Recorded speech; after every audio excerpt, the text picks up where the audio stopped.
mama Chalamwana bazwaki ye na bato oyo batalaka makambo ya sécurité ya mboka po bayoki ete mama Chalamwana abimisi nzembo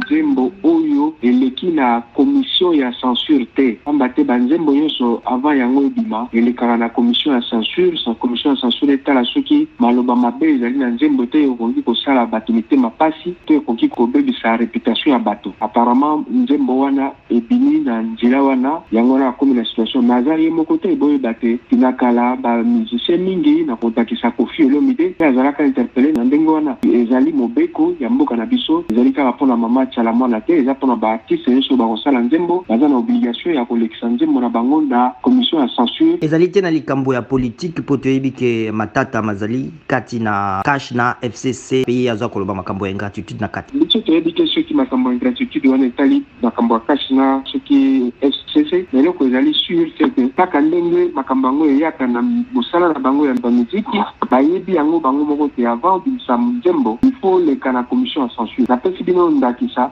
ya ka ya yembi monene na kombo ya Koffi Olomide ye mpe azalaka bongo babengisaka ye kutu analaka mwa moke boloko avant andima te maloba oyo akomaki oyo ayembaki ekoki koyerite bato achangeaki mpe nzembo na ye